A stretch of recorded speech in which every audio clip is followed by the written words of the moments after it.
Olá pessoal, mais um vídeo no canal Vene Casagrande, vídeo importante porque apuramos os valores da proposta do Al Hilal, clube da Arábia Saudita, para o Flamengo, pelo atacante Pedro, e também os valores salariais oferecidos pelos árabes para o jogador, e é algo absurdo. Eu não sei como essa proposta não mexeu com a cabeça do Pedro, porque eu vou te falar, qualquer pessoa ficaria balançada e o Pedro recusou. São números absurdos. E assim, isso mostra como os clubes árabes vão vir fortes agora nessa janela de transferência. Eles prometem agitar o mercado, já estão agitando, né? Estão contratando vários jogadores da Europa, os jogadores que a gente nem imaginava que fosse trocar esse momento o mundo europeu pelo mundo árabe. E agora eles vieram fortes no atacante Pedro e prometem aumentar a oferta. A gente vai falar sobre isso no vídeo de agora. Mas antes, queria pedir para você se inscrever no canal, dar o like no vídeo, ativar a notificação e também compartilhar o vídeo com os amigos, com as amigas e assim ajudar o canal Vene Casagrande a crescer cada vez mais. Conto com a sua colaboração. Qualquer ajuda será super bem-vinda, seja se inscrevendo, dando like, ativando a notificação. Se quiser ajudar de maneira financeira, o meu muito obrigado. O Pix fica aí na descrição, qualquer ajuda será super bem-vinda. Galera, vamos lá, antes da gente falar dessa proposta milionária pelo atacante Pedro, alguns assuntos aqui que eu quero abordar. Primeiro, o Alan e o Luiz Araújo, o Flamengo já deu entrada na documentação.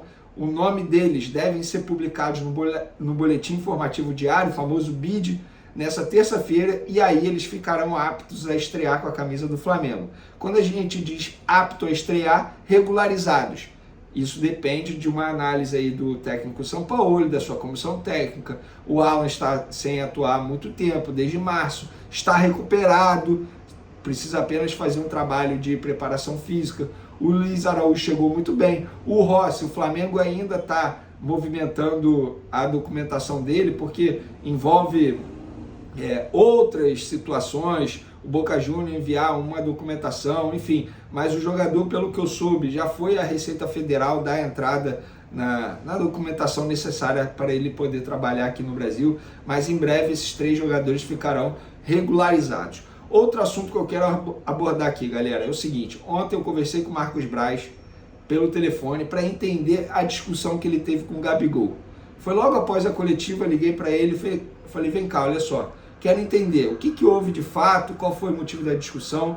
Foi uma situação que sim, chamou a atenção de algumas pessoas que presenciaram essa discussão, mas o ponto principal da discussão não foi o gramado do Maracanã. O ponto principal da discussão foi porque o Gabigol, que saiu machucado no intervalo, queria ir embora do estádio.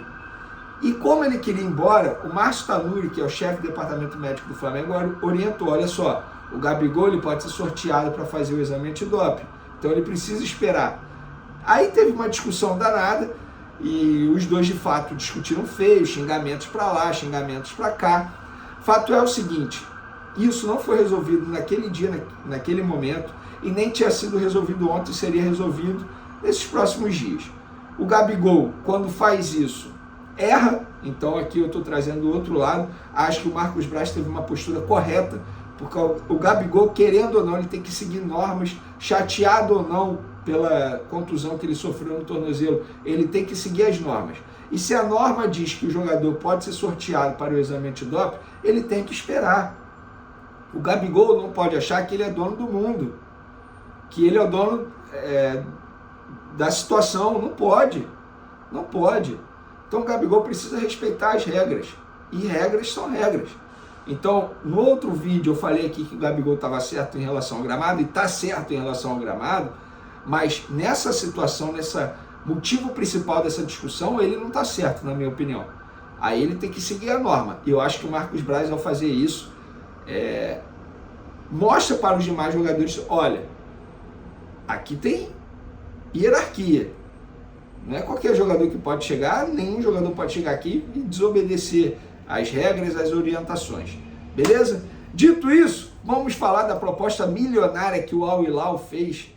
É algo absurdo, galera. Ontem eu fiquei com isso na cabeça, eu falei, Cara, que proposta foi essa, milionária, para o Pedro? E quando eu fui apurar, me chamou muita atenção. O Al Hilal ofereceu ao Flamengo 30 milhões de euros. 30 milhões de euros. Hoje dá mais de 156 milhões de reais. O Flamengo recusou. O Flamengo falou, não. E só um detalhe, a multa rescisória dele é o dobro disso, 60 milhões de euros. É muita grana também. Nenhum clube vai pagar 60 milhões de euros, quebrar a multa rescisória, pagar a multa rescisória ali do Pedro. Nenhum clube vai fazer isso. A gente sabe disso. É utopia você imaginar que vai chegar um clube e vai pagar 60 milhões de euros. Não vai. O fato é que o Al Hilal ofereceu 30 milhões de euros. Para o Pedro, o Al Hilal sentou com os empresários, enfim, com os agentes, antes da chegada do Jorge Jesus. Eu acho que isso precisa ser dito, porque muita gente está xingando o Jorge Jesus como se o Jorge Jesus tivesse pedido a contratação do Pedro. Não, foi antes do Al Hilal anunciar a contratação do Pedro. O Al Hilal veio forte e ofereceu para o Pedro o seguinte: Pedro, a gente está disposto a pagar para você 12 milhões de euros por ano, livre de imposto. Isso dá mais de 62 milhões de reais por ano. Fazendo uma conta rápida, mais de 5 milhões de reais por mês. Galera, é muita grana, é muito dinheiro. É o que eu falo para vocês. Supondo que o Pedro aceitasse, vocês iriam julgar o jogador por aceitar uma proposta milionária como essa e para trabalhar num maior clube da Arábia Saudita? E a gente está falando de um país que está vindo forte no mercado. Forte. Eles vão alavancar o mercado. Eles vão mexer com a janela de transferência. O que a China fez recentemente, no passado recente, quando vários jogadores foram para a China ganhar muito dinheiro, a Arábia Saudita vai fazer agora. E aí, o Pedro recusou por entender que não é o momento. Mas supondo que o Al Hilal aumente a proposta. Chega, Pedro, olha só, a gente vai lá, beleza, 15 milhões de euros por ano. O Pedro pode balançar e topar. É o que eu falo para vocês, não dá para julgar decisão. Por exemplo, o que o Luiz Castro fez com o Botafogo agora, eu não julgo. Eu só achei errado a forma como ele conduziu, mas ele aceitar a proposta, eu não achei errado. A gente está falando de muito dinheiro, gente. Você faz o seu pé de meia e de várias pessoas que estão à sua volta. É muita grana. Agora, o Pedro recusou. Não quer dizer que ele não irá aceitar se a proposta do Al Hilal aumentar ou se chegar algum outro clube, até mesmo da Europa, com uma boa proposta financeira. O Pedro entende que, esportivamente falando, não é uma boa ir para o Al Hilal agora. Financeiramente falando, seria ótimo. E esportivamente, não. O Pedro visa a próxima Copa do Mundo. Enfim, de fato, você ir para o Al Hilal, teoricamente, você se esconde. Então, são números absurdos. E eu falo para vocês, pessoal, a janela de transferência na Arábia Saudita só está começando, vai até setembro.